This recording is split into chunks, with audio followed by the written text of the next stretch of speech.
Hi everyone, welcome to another key moment in chess history. This is another game from Rubinstein from Karlsbad 1907. And one thing that you quickly learn about Rubinstein, he plays simple positions very well.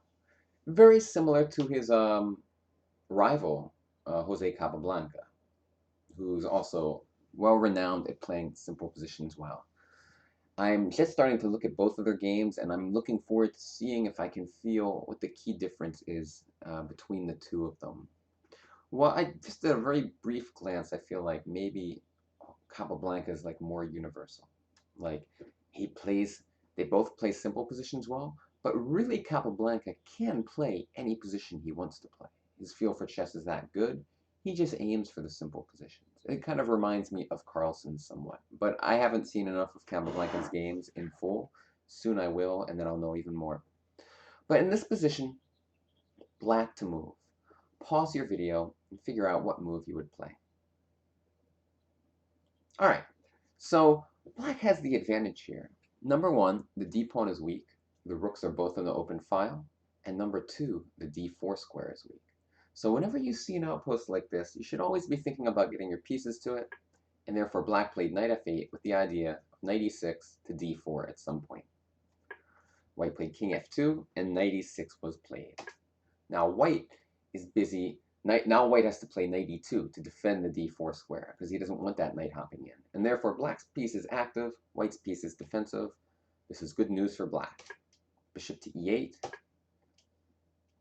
knight to c7. This is a key move also. We don't want to let white simply capture on e6 and then take away the piece that can go to the d4 square. So he moves the knight out of the way, but he wants to get that knight back to e6. Do you see what he does? Pause your video and try to figure it out.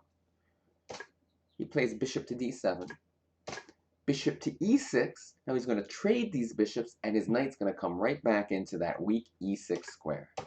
Perfect positional play. And boom, it's back, and there's no more bishop to distract it. That knight on e2 is going to be tied down to defending the f4 and the d4 squares for the whole game. And black's technique here is very nice. Rook to d3, king, just simple king c7, activate that king a little bit. This move does not help white too much because now his b pawn is weak. Pawn takes, and now black plays a strong move that I believe white missed. Pause your video, try to figure it out. He played g4. And now if pawn takes g4, white's position falls apart after knight to g5. Knight e1 was played, but after knight g5, he's basically toast. And now white is up 2 pawns. Black is up 2 pawns in completely winning position. So fantastic game from Rubinstein. Fantastic maneuvering. Knight f8 to e6. And notice the key thing that he did. Oops. He never let that bishop take that knight off. He realized that knight is super important because it controls all those key outposts. Whereas if he let white take on e6, then all we have is a bishop. When usually a bishop's better than a knight, but not in this position.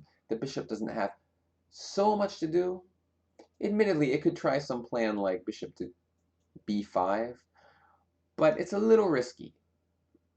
Knight c7 is a much better technical move, trading the bishop and then bringing that knight back to e6. So thanks everyone for watching, and I will see you tomorrow with another game from this tournament. Bye-bye.